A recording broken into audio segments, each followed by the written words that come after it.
So this is just a reminder as I start my day with a lot of built up energy from the weekend, from the week before. It is Monday, November 9th. Um, that the only way out of something is through it.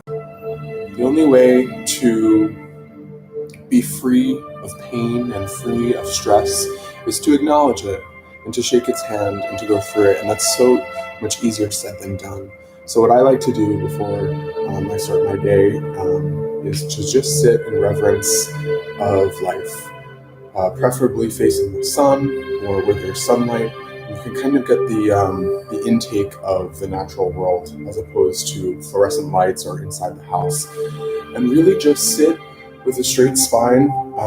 The straight spine for me is just another way of saying I'm here, I'm erect, I'm noticing, and I'm going to pay reverence towards the gift that I have to live today. That's what the straight spine symbolically means for me. You can have your palms facing up or facing down, cross-legged or not, whatever you feel comfortable, as long as you're kind of erect and present.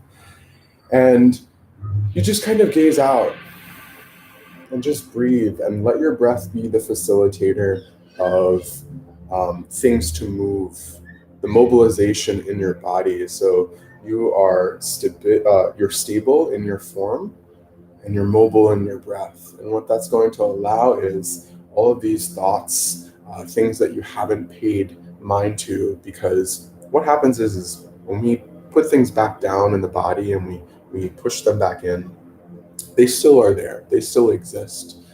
They still exist in the body, and they will surface when they feel triggered. They will surface when the time is right. So when we come to meditation practice, we really want to allow these things to surface. And really, like I said, the only way out is through.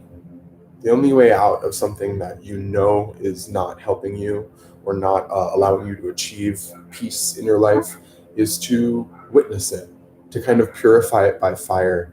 And in this case, the fire is just sitting with that emotion or sitting with whatever it is that needs to be acknowledged. So in this case, I would just sit here and just breathe, taking deep breaths. I find that inhale through the nose and out through the mouth is the best way to really move the body. If you can imagine the breath traveling through up and down your spine, really connecting to the root of your body, to just because a lot of things are stored in our pelvic area that we don't necessarily pay attention to. So if you could really breathe deep into the pool of your pelvis and allow it to expand past what you think it can into the legs, especially all the way down to the feet. We walk and we use our feet all day long. It's really good to get some air and some clean quality into that. And then of course into the top of the head, allowing it to kind of bubble, swirl all in the mind. This is a great way of just kind of swabbing the deck, just cleaning out the ship of your mind, allowing the water of the ocean to naturally, which is your breath, allowing the water to just kind of wash away everything. And just know that things will come up, things will surface. And when they do, don't get scared. In fact, actually just say yes to them. Say yes with an open mind, open palm, and just allow them to experience themselves. Be an observer to them. Be an observer to the fact that they are coming, and say yes to them. Let them do their job, and sooner than later, it could even take 5 seconds of dealing with it. It will pass. It's kind of like when you're working out and you feel the burn when you're doing, whatever it is that you're doing. And soon the burn has such an intense feeling because it wasn't there before. You were comfortable before. You weren't in a state of feeling this burn. So when you feel it, when you move through it and you don't give up, you actually let the burn kind of consume you for a second, and then it goes away. And then you have a new strength to yourself. You have a new found strength. That's how we get stronger. That's how we get bigger. That's how we expand into the world. So similarly with our thoughts, we have to allow them to come in.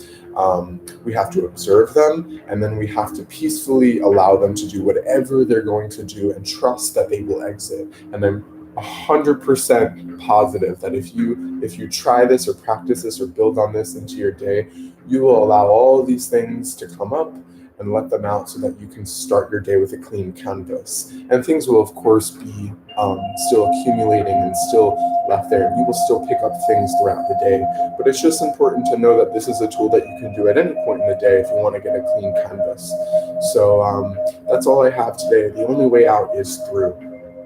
You can't take the shortcut of going around. You have to let the feeling or whatever it is communicate the message it needs to communicate to you. You don't have to think so hard about what it is. Just trust that your intuition will, connect the symbolism, or even it doesn't even need to go that far. You can just allow it to come up and just know that your end goal is peace, your end goal is clarity, and yeah, good luck.